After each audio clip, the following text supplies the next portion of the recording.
Sanibonani bafundi, siyanamukela engosini yethu yokufunda ulimi lwesiZulu. Isifundo sethu sanamhlanje esakwa grade 11, incwadi Amanyala enyoka. Ngicelwe abafundi bakwa grade 11 ukuthi ngibafundele lencwadi ebhalwe nguMandla Ndlovu. Ezifundweni ke ezizolandela sizobe sesihluza lencwadi. Sizoqala ke sifunde isahluko sokuqala. Ngithi ngifuna imali yami phethe. Khohlwa akukho mali wayinuka la. Umthetho wakho ufuna ukubonani? Usungikhohliwe ukuthi ngingubani? Uhlale ukwenza ukulungela thiza. Kudala kwasa uqola abantu izimali zabo. Ufike kwangqingetsheke namuhla. Waphulwa ulimi uphethe osevevezela izindebe zomlomo ngenxa yentukuthelo. Uzoyimela into enzayo phethe ngokukhulu ukufutheka lokhu. Yebo ngizoyimela. Ngilindeleke ngisendleleni eza lapho. Wayencisha impilo iselula yakhe umfokathusi. Kwasa ngokunye manje kuphethe nokho owayengenayo ingebhe entanyeni njengexoxo. Nakuba wayengamazeli lutho olungako uthiza, kodwa wayazi kahle ukuthi uzwana nezinswelaboya. Iningi labantu ababekweleta uthiza lalifa ngendlela engaqondakali. Okubuhlungu ukuthi akekho owayegcina ngokushushiswa ngalokho kufa. Wacabanga kaningana ngokumele akwenze uphethe. Wakhumbula izimpintshi kanye neziqhwaga ezazingamtakula ezinswelaboyeni zikathiza. Enze njani ayithinte igenge yakhe? Zawuma emthumeni. Wasikaza ukufonela amaphoyisa nawo wabona engeke amsiza kangako. Uyahlanya uthiza. Angeke aze ayinuke imali yami. Wanxapha kakhulu uphethe ekhuluma yedwa. Sithandwa sami, yini? Kwenze njani? Wakhuluma wedwa qede waphetha ngokunxapha. Kwenze njani? Iphimbo elimtoti likaSindi. Yilesi sidina esinguthiza. Esho ethi nhla kumkakhe owayephuma kogeza, ebhince ithawula elalishaya ngenhla kwamadolo. Igazi lagijima nomzimba wonke kuphethe, kodwa wazibamba. Saze savelelwa nguthiza, enxapha ngokucikeka noSindi. Ucabanga ukuthi angayithola yonke imali ekubeni ashaya udaka kanjena emshadweni wethu. Saphoxeka, sahlekwa ngabantu ngomshado owawungekho ezingeni elisifanele. Waliqaqa ithawula, waqala ukugcoba umzimba wakhe obushelelezi okwamadwala asemfuleni.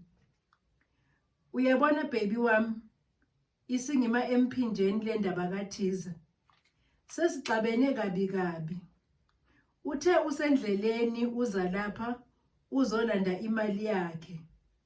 Egijimisa amehlo indlu yonke okomuntu esofuna nokubaleka okukanye acashe. Ini esho enyipha uSindi. Akeze khona ezozibona ukuthi ufana nobani.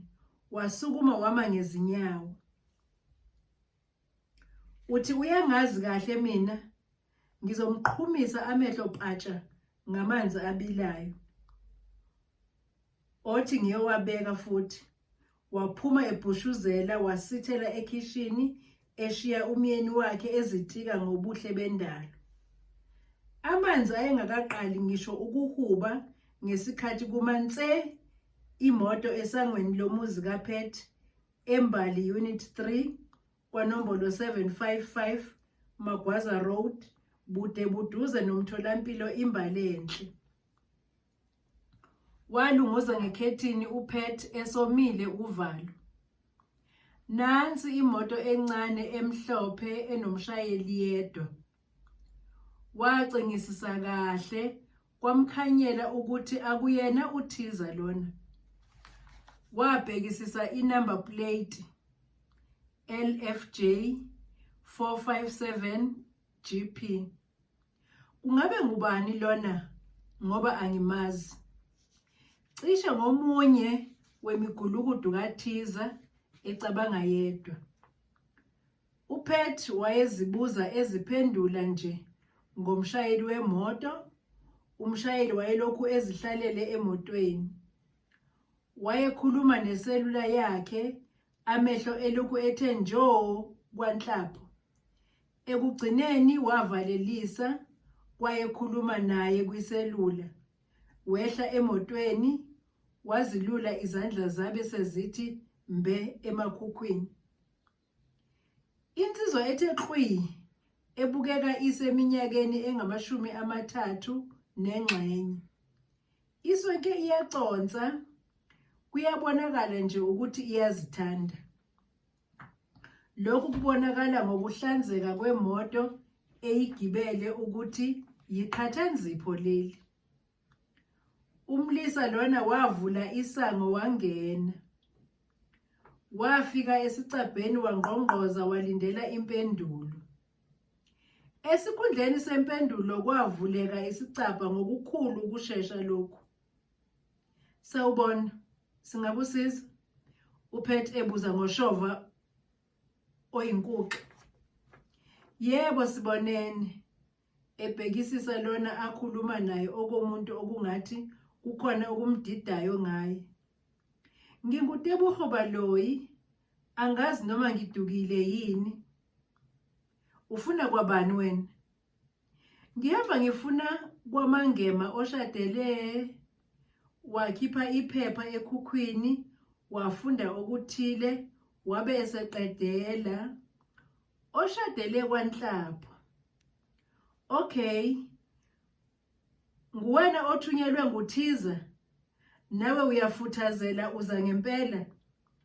Esekhomba ngomunwe ongunkomba ezimpondweni zamehlo. Cha. Ephebeza ngezandla zombili. Angazani naThiza. Loyo mina ngizizele ngodaba lwami. Enikina nekhanda umfoka Baloyi. Musa ukuqamba amanga. Uyezwa? uPet ekhomba lombhemu ngomunwe, esinye isandla esibelethe ngemuva okomuntu ofihle okuthize okusasikhali. Ngiqinisile sisi, mina ngisuka eGoli. Angazi muntu lapha eMgungundlovu. Ngize ngalolu daba engize ngalo nje kwaphela, ebakaza okomuntu osaba ukucela impinda yokudla emncwabeni. Daba luni lolu oze ngalo? Awubange usangitshela sisi ukuthi kungabe ikhona yini lapha kwaMangema.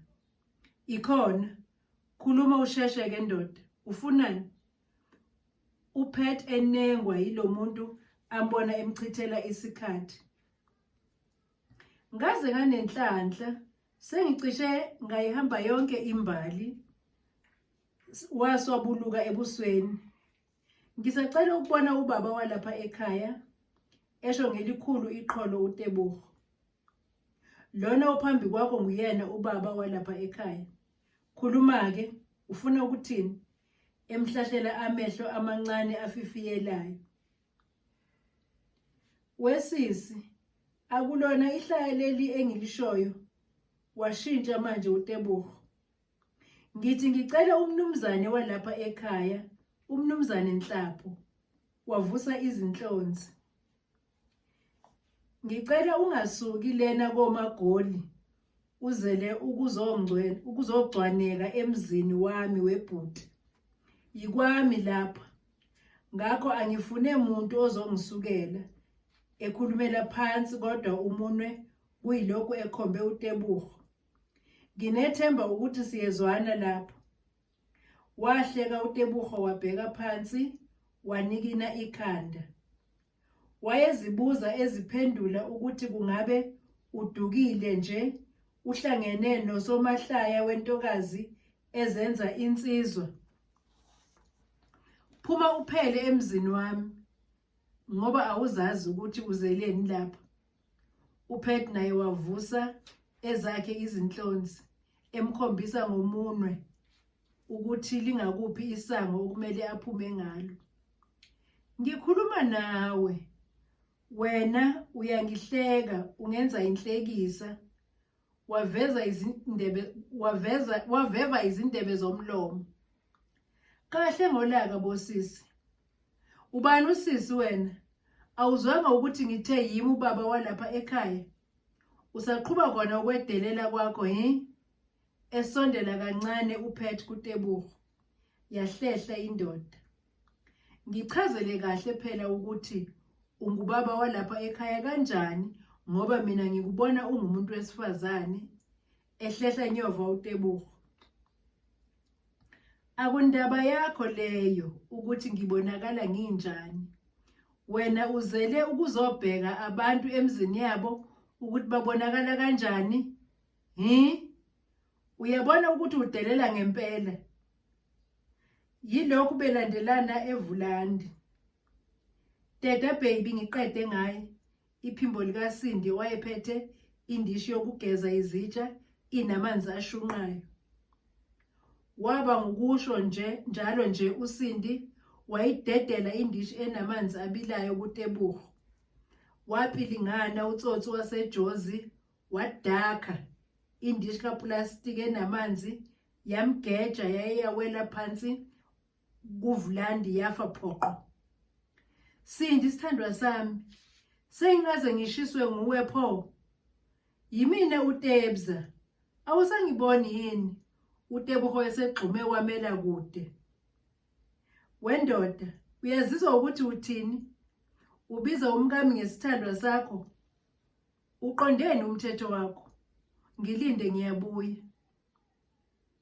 Wabeshezela wajikijela ngemuva kwendlu ngokukhulu ukushesha lokhu uPet. Kodwa Sindi wami kunini nje ngikufuna? Esondela eduze kukaSindi uTebogo esekhohliwe ukuthi usecishe wambolisa ngamanzi abilayo. uSindi wayebukeka ekhungathekile. Wabamba umlomo, wathwala izandla ekhanda. Amehlo wawavula okungathi azophuma awele phansi. Washo amagama ambalwa wathi, "Kodwa Tebza ufunani lapha?" Akuphelanga isikhathi esingakanani wabuya uPet esebuya negovu lenja enezinjojo zamazinyo. Walidedela igovu laNtsondo, washo kwaba kanye, wathi, "On top of him, Scorpion." Lwasuka uthuli lwezichwe. Inja yasuka yahlala yaqonda ngqo kuTebogo owayehlehlela esangweni. Kwanzima ukuphenduka ukuze alivule. Athi galo yephuka. Wahlahla amehlo, wakhuza wakhathala, lutho ukuzwa uScorpion. Wathi ukuphebeza ngezandla, yanxanxatha iminwe inja yaNtsondo.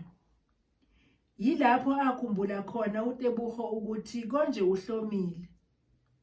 Wahosha isiheshe senkemba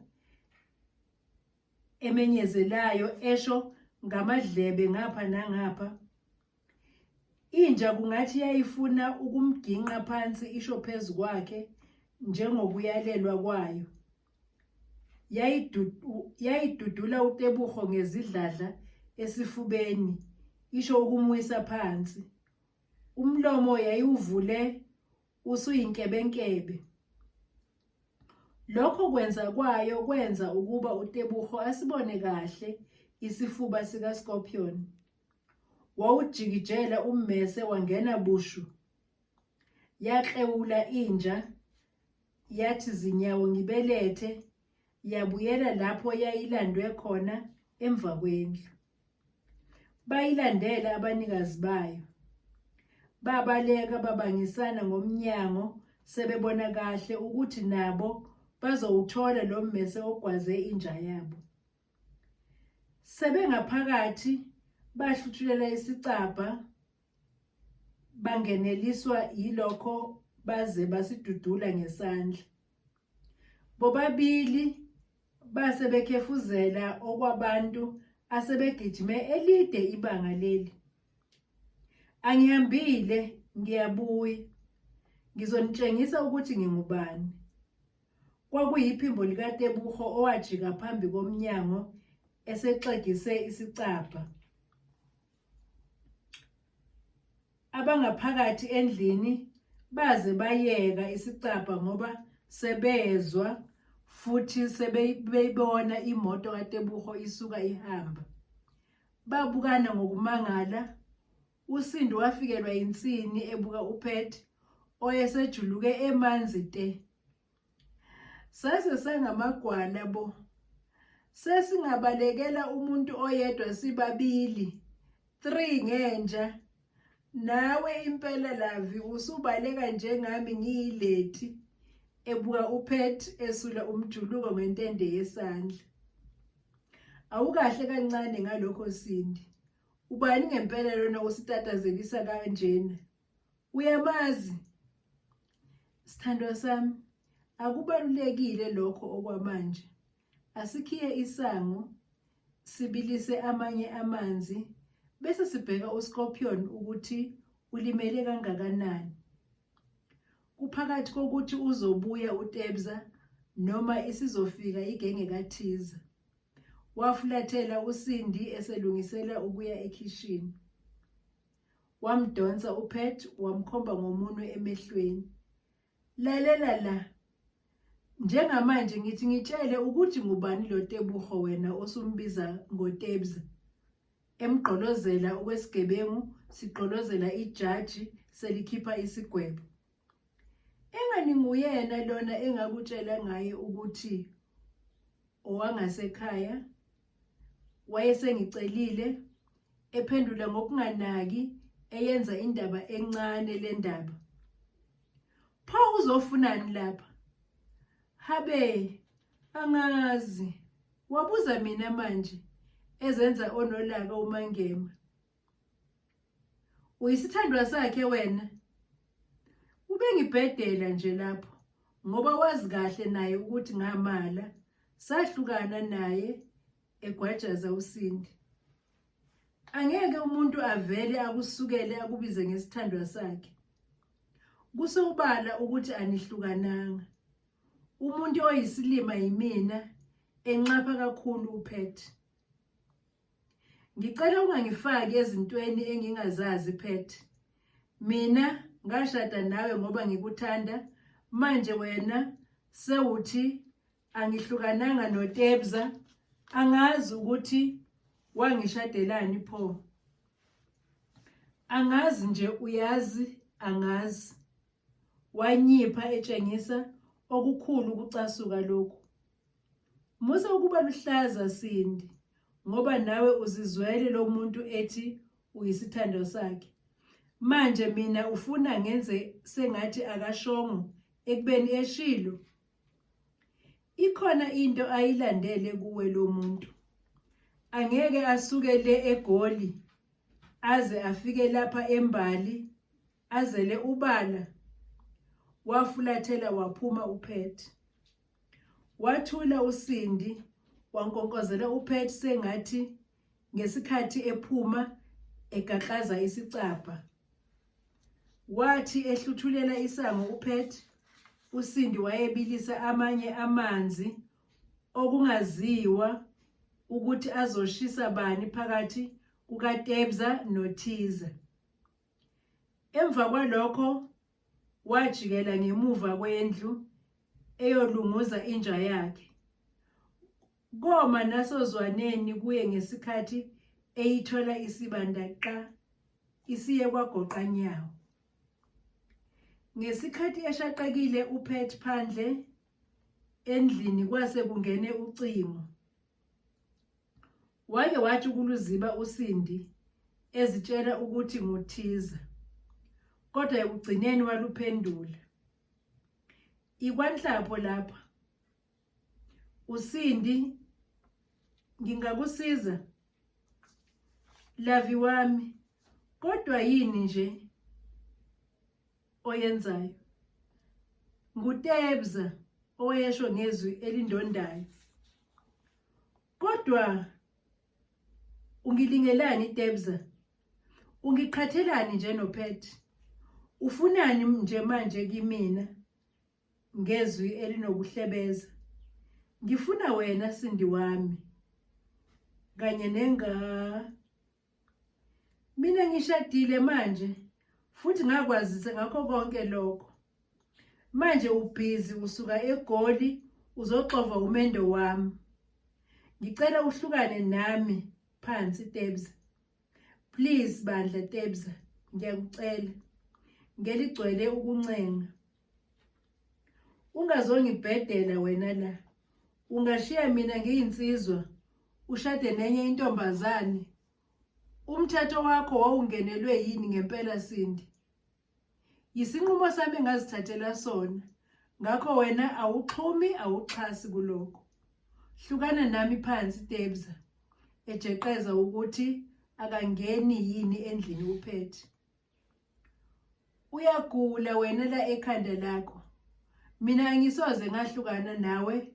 Kumnyama kubomvu, useyingoduso yami, edaza inkani uTebza. Uyangibhedela. Okunye ke ebengikuzele ukuzobona ingane yami, ebese ngitshela le ntombi oshade nayo ukuthi ayihlukane nawe. Iphi ingane yami Sindi? Wathola ngane yini? Isisu saphuphuma. Uganga ngempela wena. Ini? Uyazi uyangigangela man. Wawungangitsheli ngani sonke lesi sikhathi? Ubobuye uthi uyadlala. Ingane yami ngiyayifuna. Uzoyikhipha, esho ngokumsongela. Awukahle ukungihlupha Tebza. Umthetho wakhe kanti ufunani kimina? Esekhuluma ngelinomunyu okomuntu ozovele aphihlike akhale. Uthanda ungathandi, wena usengowami. Ungenza inyoni, ungikhipha ngentombazane. Awulethe leyo ndoda mbumbulu yakho, ngiyixwayise ukuthi ayikuyeke phansi. Usufuna ukungiqhatha noPet manje Tebza.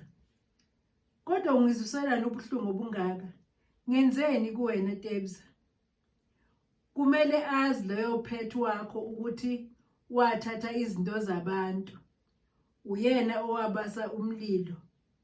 Wayeqondeni ngokushada nenye intombazane?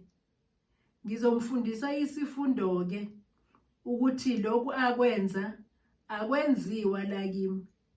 Awumlethe masinyane ngingaze ngishintshe umqondo ngizizele mina lapho mathupha emnqumela ogodweni. Ngicela ungakhulumi-ke izinto eziningi kuyena bandla Tebza. Nami ngangifuna imali. Uyazi nawe ukuthi laba bantu banemali. Nesimo sasekhaya wazi kahle ukuthi sinjani. Ngiyacela bandla Tebza, uyangithembisa ke Tebza angithi ngeligcwele ukuncengisisa. Uma ufuna ngingakhulumi izinto eziningi, kuzomela uvume ukuthi sibonane.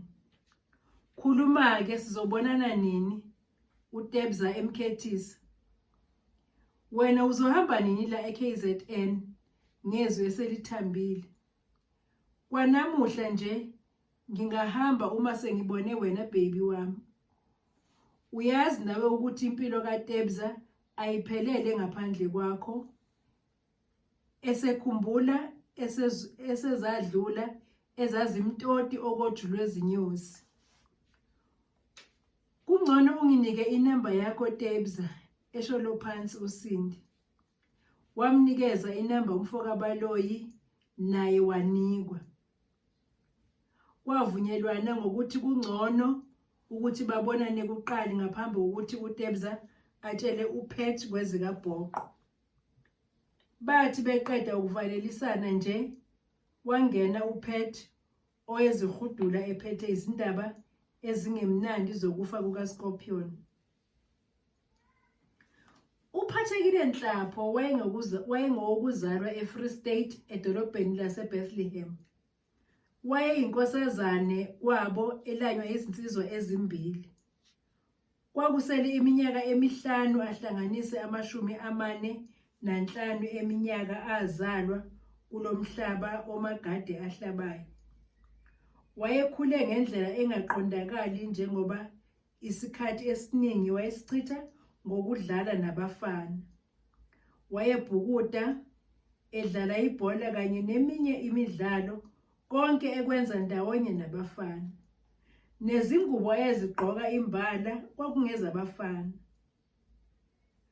Wagcina usumamukele umphakathi wangakubo ukuthi ungumfana ntombazane. Lokho kwakungenxa yokuthi eseyijongosana wahlosa amabele njengawo wonke amantombazane. Yilapho-ke iningi lakholelwa ukuthi yiya ngempela lengane iyintombazane ngokugcwele. Naphezu kwalokho akenzanga okuningi okwenziwa izingane zamantombazane. Baqoma ontanga bakhe kodwa lutho yena. Kunalokho ebhebhetheka amahlebezi ukuthi uthandana namanye amantombazane. Abafana bangakubo babengasazikhathazi ngokumeshela. Kunalokho babebhema bephuza naye utshwala obunhlobonhlobo. Akekho noyedwa owaziyo ukuthi wamnqoba ngaliphi umthunzi mthetho. Kusaqala abaningi babengakholwa ukuthi baqomene, kodwa ngokuhamba kwesikhathi iqiniso lazihlonza lona ngokwalo. Kuthe ngokuqhubeka kwesikhathi kwahlaluka ukuthi uPet uzithwele. Lensizwa ayayibe nenhlanhla ngokuqonywa intombi nto yayisuka eMgungundlovu elokishini laseMbali. Yayilapha nje eFree State ukuzofunda iziqu zeBA ze-Information Technology. Yafunda ngempumelelo yaziphothula izifundo zayo. Emva kwalokho amabombo abheka emuva emphithi. Wasala yedwa uPet noNgiyosho ekhaya. Waqashwa umthunzi umnyango kahulumeni KwaZulu-Natal. Waqhubeka nomsebenzi wakhe omuhle owumfakela imali enhle. Wakhohlwa ngumthwalo ayewushiya noPet emuva. Iminyaka yabelethana emhlane. Yakhula insizwa kaPet uLindokuhle. Wayeyiqambe leli bizo nje ngoba elinde umthunzi futhi emlinde nokuhle. Walinda waze wahlanza ngedela engazange abonwe nangokhalo umfokamthetho. Wakhula uLindo, wafunda isikolo kwagqama ukukhalipha kuye. Wasiqeda isikole zawuma emthumeni, ingasabonwa inkece yokuqhubeka nezifundo. Umthunzi oyefonelana nabangani ayefunda nabo bamzekela ukuthi indodana yakhe ikhula kahle futhi ikhaliphe ifuze yena. Abamfihlelanga nokuthi uPet useswele imali yokuqhubela phambili indodana yabo. Lahlaba lephukela lelo kumthunzi oyezalwe enenhliziyo enhle kodwa esashintshwa izivuva bazomhlaba. Wamlahla uNembeza ngokulahla amathumbu akhe. Laba linye vo wanikela khona eBethlehem eseyozilahla kunina wengane yakhe enguZinyobulala. Yeka injabulo ethakwe ngenzondo sekuhlangana uyise wendodana kanye nayo indodana uqobo. Waphinda uNembeza wamlahlisisa waze wamgweba ngecala umthunzi esebona ihlazo namahloni ngengane ayishiya isesesiswini sikanina isikhule yabangaka. Kwayena kwamthusa ukuthi kanti wazala insizwa enhle kanjena. Umfana wakhe wayesesiqedile isikole samabanga aphezulu, sekusinda kwehlela ngemali yokuqhubekela phambili.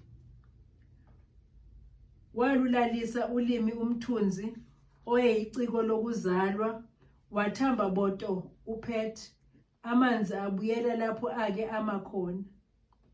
Iqili elingumthunzi lasebenzisa lelo thuba ukubuyisana nendodana yalo.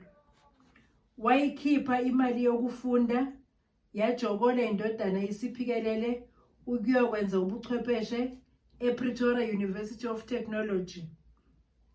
Lokho kwelanywa ngokuthi umthunzi aphinde abuyisane noPat.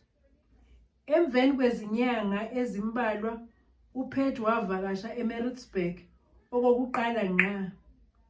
Bahlala ndawonye nomthunzi efulethini iPark Avenue emgwaqeni uAlexandra, bude buduze nendawo ehlala izimpunyela iScottsville. Yilapho-ke uPat amfundisisa kahle umthunzi. Ziningi izinto ezazenziwa ngumthunzi kwezobuchwepheshe ezazingalungile. Wayesengene shi ebugebengwini bokukhwabanisa esebenzisa bona ubuxhakaxhaka bobuchwepheshe. uPat wayesekhuze waze wahlanza ngedela, kodwa kwanhlanga zimuka nomoya. Wethwasa unyaka olandelayo, wangena uLindo enyuvesi, waboshwa nomthunzi, wangena ejele. Yawuchitha umuthi inkonyane, wagwetshwa iminyaka 5 ngamacala okukhwabanisa. Kwaswelakala izimali zokukhokhela uLindo enyuvesi.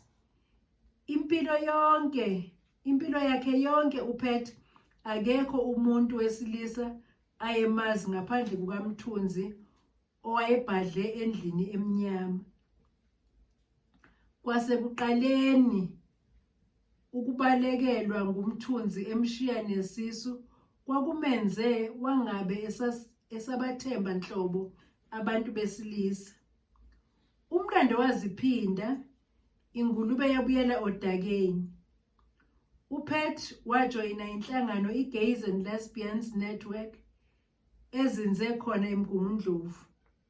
Ngenxa yegalelo lakhe wagcina ngokuqashwa emahhovisi ayo, wayinhloko yehhovisi laseMgungundlovu. Ikati labaleka eziko, wakwazi nokuthola imali yokuqhuba indodana yakhe enyuvesi. Ukuqasha kwakhe ngokugcwele yikho okwenza uCilo azishaye endukwini. Yilapho abona khona intombi engaba ngubambo lwakhe nengakwazi ukuvusa umuzi kayise.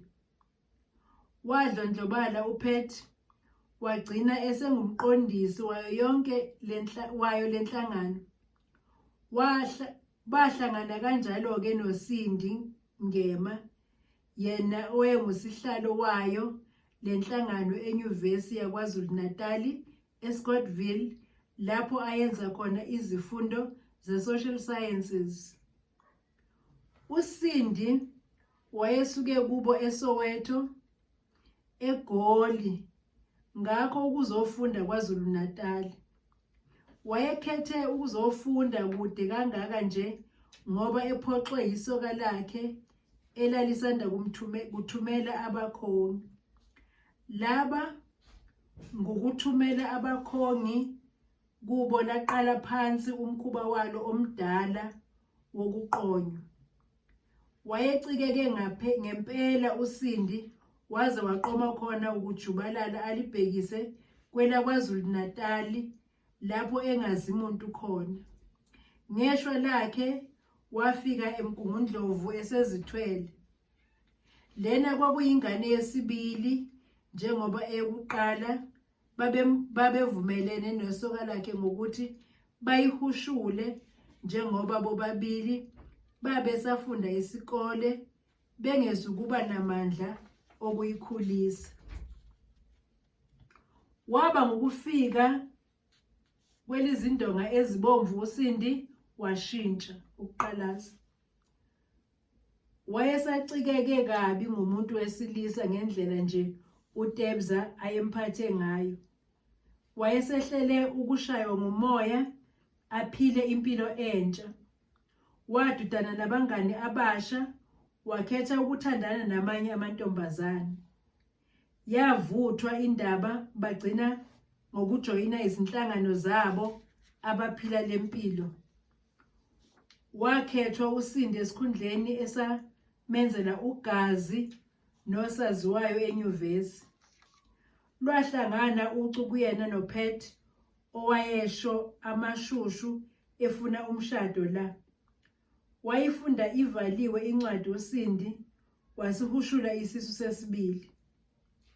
Wayengafuni ukugqwalisa ikusasa lakhe ayelibona liqhakazile kuPat oyesanda kukhushulelwa esikhundleni sokuba ngumqondisi engumali iyavuza.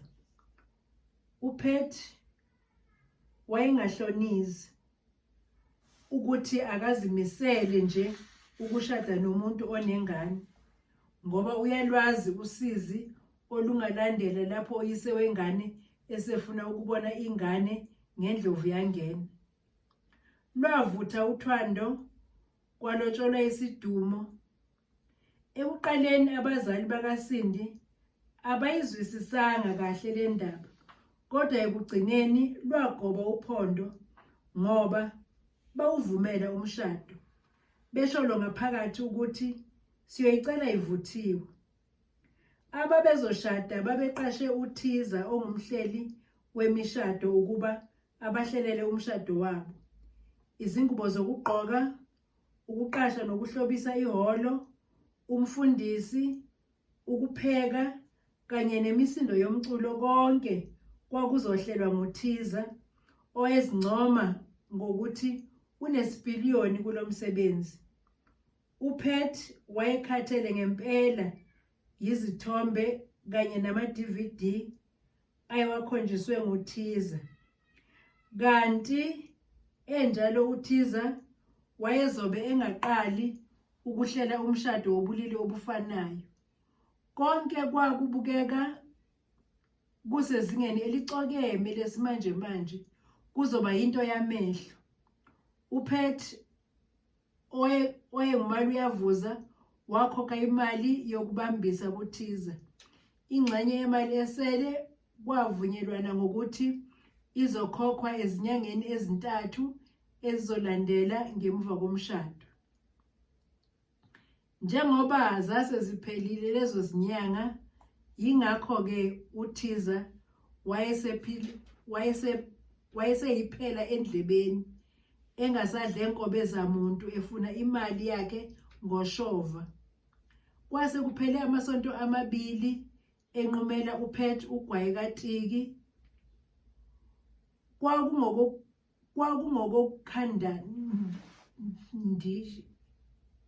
Kwakungokhandashisa bobabili njengoba uPat wayeshaya phansi ngonyawo ethi inkomo ingazala umuntu, akukho mali wayikhokha la, kanti noThiza ngapha usho amashushu ngemali yakhe. Ngelanga lomshado kwakuyizindimbane zabantu ehhotela elingundabuzekwayo iKismet phakathi edolobheni. Kuningi okwakwenza ukuthi lo mshado uhluke kweminingi ebasedolobheni laseMgungundlovu. Izimoto zikanokusho ezazipake phambi kwehhotela zaziyixoxa yonke indaba. Indawo yokupaka engemuva kwehhotela yayigcwele inyinyitheka yizimoto zamazinga ehlukene. Umgwaqo ulanga libalele wawusunesiminyaminya. Iphoyisa lomgwaqo yilo elaselilekelela ngokulawula izimoto ezase zishaya uZamthilili. Imibala eyayigqokwe yizimenywa yayigqame bha idonsa inkosi yezinyosi ile kude. Iningi lezithameli zazihamba ngababili. Kwakuxaka ngoba iningi labo babengabobulili obufanayo, owesilisa nowesilisa, nowesifazane nowesifazane.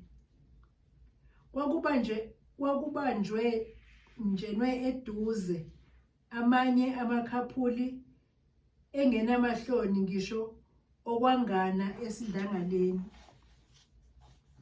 uThiza yena wayetheleke nenye yezintombi zakhe uZinhle enguPhumalanga Sikothe.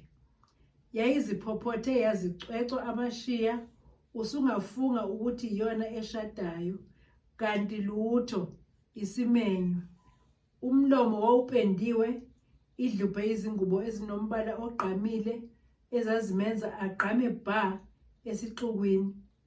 Imibala esengubeni yakhe yayimeshana naleyo eyayidlubhwe nguThiza oyevele engunontanda kubukwa. Ukube uThiza akashayanga udaka loya mshado kwakuzoba ngonyaka. Umphathi wohlelo wayempongoloza ngwezi lwakhe elingabonwa, imisindo yokulekelela iphimbo. Ukudla